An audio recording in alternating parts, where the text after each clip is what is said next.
दोस्तों सभी को नमस्कार। दोस्तों आज मैं एक नए विषय पर चर्चा करने वाला हूं और ये विषय खासकर जो हमारे साथी पीजीटी हिस्ट्री का इंटरव्यू देने के लिए जाएंगे तो उनके लिए है।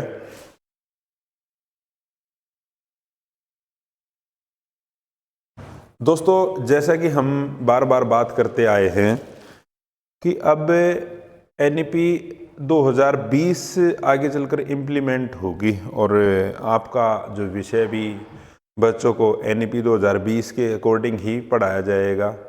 यदि आप इंटरव्यू देने के लिए गए हो और सामने से ये क्वेश्चन आता है कि एनईपी 2020 में आपके विषय के लिए क्या बात की गई है या आपके विषय के बारे में क्या कहा गया है या आपका विषय किस तरह से पढ़ाया जाएगा, आपके विषय में किन किन चीज़ों पर ज़्यादा जोर दिया जाएगा, तो बताइए। क्योंकि हर बार जो भी इंटरव्यू हुआ उसमें एनईपी से रिलेटेड क्वेश्चन ज़रूर किए गए हैं। तो दोस्तों यहाँ पर आपका आंसर क्या होना चाहिए, किस तरह से आपने अपना जवाब देना है, आज मैं सारी चीज़ें इसमें डिस्कस करूँगा। तो दोस्तो68 एनईपी 2020 से जो हमारे देश की तीसरी शिक्षा नीति है, इससे पहले सबसे पहले जो हमारी शिक्षा नीति थी वो 1968, फिर उसके बाद 1986 और अब 2020 से 2025 के अंदर हमारे हरियाणा में इम्प्लीमेंट हो जाएगी। टारगेट ये रखा गया है।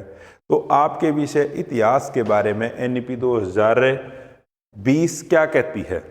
एनईपी 2020 इतिहास के विषय के प्रति समग्र और व्यापक दृष्टिकोण अपनाने पर जोर दिया गया है कि जो इतिहास है इसके प्रति एक व्यापक दृष्टिकोण होना चाहिए। व्यापक दृष्टिकोण का मतलब ये है कि इतिहास को खाली भारत के इतिहास से ही जोड़कर ना पढ़ा जाए, बल्कि हमारे को विश्व के इतिहास की भी जानकारी होनी चाहिए और बच्चों को विश्व के इतिहास की भी जानकारी हमारे को देनी चाहिए। और इस कारण से हमारा जो पाठ्यक्रम है उसके अंदर विश्व के इतिहास को भी शामिल किया जाएगा ताकि बच्चे भी इसकी गहरी समझ रखें। तो एक तो चीज़ें आपने ये ध्यान रखनी है। और पॉइंट कौन कौन से हैं दोस्तों? भारतीय इतिहास का संतुलित दृष्टिकोण यानी बैलेंस होना चाहिए, balance view of Indian history. Balance का मतलब दोस्तों जब हम इतिहास की बात करते हैं, इसको डिवाइड करते हैं तो इसके कालक्रम हैं, यानी हम इसको 3 हिस्सों के अंदर डिवाइड करते हैं इतिहास को। एक हमारा जो प्राचीन इतिहास है एंशिएंट, उसके बाद मेडीवल और एक आधुनिक मॉडर्न हिस्ट्री। तो बात की गई है जब भी इतिहास को पढ़ाया जाए या इतिहास को पढ़ाया जाएगा तो तीनों पर फोकस किया जाएगा, प्राचीन, मध्यकालीन और आधुनिक। ऐसा नहीं है कि खाली प्राचीन इतिहास पर ही जोर दिया जाए, खाली मध्यकालीन या फिर आधुनिक। तो दोनों पर, इन तीनों पर बैलेंस होना चाहिए। एक तो एनईपी 2020 ये कहती है आपके विषय इतिहास के बारे में। अगर सामने से क्वेश्चन ये आता है तो आपका जवाब ये होना चाहिए कि एनईपी 2020 इतिहास के जो तीनों काल हैं उन पर बराबर जोर देने की बात कहती है। उसके बाद एक दोस्तों ऐसा होता है कि हमारे हर एक क्षेत्र के अंदर वहाँ के उस क्षेत्र का भी इतिहास होगा। जैसे हम हरियाणा से हैं तो हरियाणा के अपने कुछ क्षेत्र हैं, उनका भी इतिहास है। कोई राजस्थान से है तो वहाँ के क्षेत्रों का भी अपना एक इतिहास है।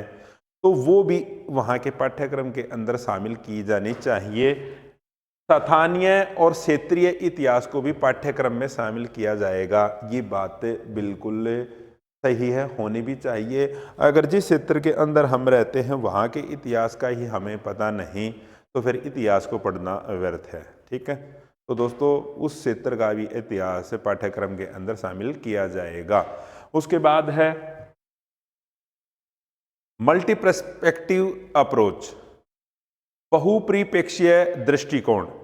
हमने दोस्तों जैसे इतिहास को हमने के प्रति अपना जो दृष्टिकोण है ना, वो हमारी अप्रोच है वो अलग अलग तरीके से होनी चाहिए। हमने उस दौरान, हम जब इतिहास को पढ़ते हैं, पुराने समय की बात चीज़ों को हम पढ़ते हैं, तो उस दौरान जो सामाजिक व्यवस्था थी, आर्थिक और सांस्कृतिक और राजनीतिक यानी सभी दृष्टिकोणों का हमने अध्ययन करना होगा कि किसी एक पक्ष का नहीं। खाली जब हम इतिहास के पीछे जाएं 100, 200, 300 साल पहले, उस दौरान का जब हम अध्ययन करें, ऐसा नहीं है खाली हम समाज का ये अध्ययन करें। हमने सभी पक्ष, सामाजिक, आर्थिक, सांस्कृतिक और राजनीतिक, सभी जो पक्ष हैं उनका अध्ययन करना पड़ेगा। और दोस्तों, छात्रों को घटना और आंदोलनों को उनके व्यापक संदर्भ में समझने के लिए प्रेरित करना पड़ेगा कि ये घटना क्यों हुई, इसके पीछे परिणाम क्या हुए। यानी जैसे हमने नेशनल मूवमेंट के जो आंदोलन है उनके बारे में बच्चों को पढ़ाना है, तो आंदोलनों की शुरुआत क्यों हुई, इसके क्या रिजल्ट रहे, आपका इनके प्रति दृष्टिकोण क्या है, अगर उस दौरान आप होते तो क्या करते। तो इस तरह की जो चीज़ें हैं ना, ये भी हमने बच्चों को समझने के लिए प्रेरित करना पड़ेगा। और ये सारी चीज़ें बात किस में कही गई हैं, इतिहास के लिए एनईपी 2020 में कही गई है।